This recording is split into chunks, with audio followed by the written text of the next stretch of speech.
to cracks in your schedule. Your schedule should be built around studying. What does this mean? This means have an exact set time during the day when you start to study. For me, I remember it was about 6 p.m. I would always say to myself, okay, 6 p.m., I get back from school, I rest a little bit, and then at 6 p.m., that's my study time. It starts. How long does it go?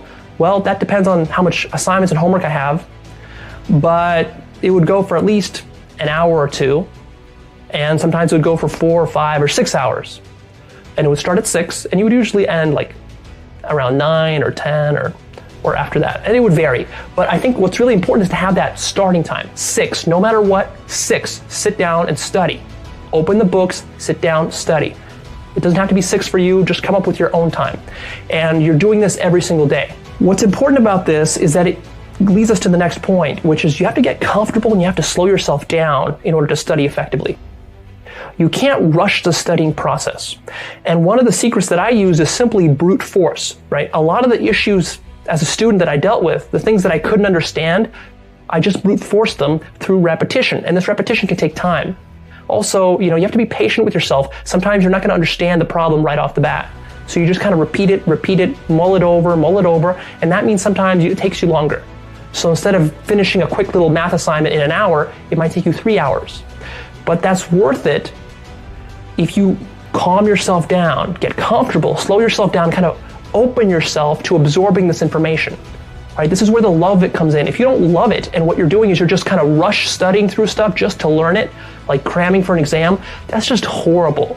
That's horrible. Because all you're trying to do is you're like a dog jumping through hoops. That's basically what you are when you're doing that.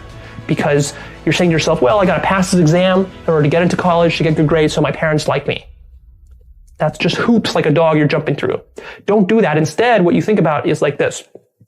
Okay, this subject matter is really fascinating. Let me study more. Let me learn more. I want to know how math interconnects with history, and I want to know how history interconnects with science, and I want to know how this and this connect, and I want to know more depth about this thing here. That's how you got to think. I don't think there's any magic in being successful. And I'm not talking about making $1 million or $1 billion. I'm just talking about being successful. I'm talking about being successful in what you guys do at work. I don't think there's any magic. You got to work hard. Yeah. You got to respect the people around you. And you just got to go. I've never met a successful person that doesn't work hard. There are 2 rules that I always adhere to, and that is to work hard and be brave. And I think the essence of hard work is one that's pretty straightforward, is that you'll never be the best looking, you'll never be the tallest, most talented, most capable, you'll never have the most money. There will always be someone who's better at whatever you're doing than you are. But you can always be the hardest working person in the room. And I think the hardest working person will always win. Who must you become in order to create what you want? What has to change about you? What is it that you're doing right now that would be a liability for you? As you begin to look toward the future and take inventory of yourself, what is it about you right now that you've got to leave this behind because this no longer fits? Looking at where you want to go and the kind of person that you must become, the kind of standards that you have for you. What is it that you must do differently? Your mind of all distractions. I used to hold the record for the fastest to memorize a deck of cards in the United States.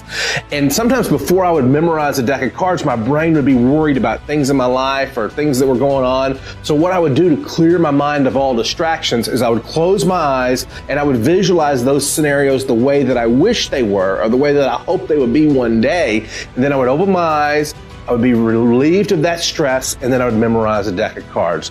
Clear your mind of all distractions. Maybe close your eyes and visualize the things the way you wish they could be, and then focus on your studying.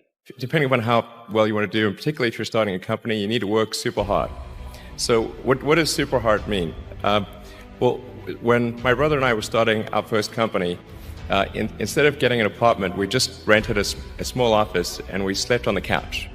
And we showered at the YMCA, and we're so hot up we had just one computer. So the website was up during the day, and I was coding at night, 7 days a week, all the time. And I sort of briefly had a girlfriend in that period, and in order to be with me, she had to sleep in the office. So work hard, like I mean, every waking hour. That's the thing I would say, particularly if you're starting a company. And I mean, if you do simple math, say like, okay, if somebody else is working 50 hours and you're working 100, you'll get twice as much done in the course of a year as the other company.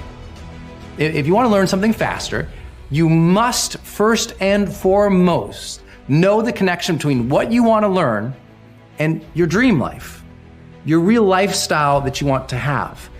I tell people all the time, like, don't just come up with things you want to learn, because guess what? We want to learn everything. By human build, we are curious animals. We're deathly curious. I mean, we are literally the curiosity killed the cat sort of society right now. Everyone wants to learn 50 new things immediately, but no one ever learns anything. Why?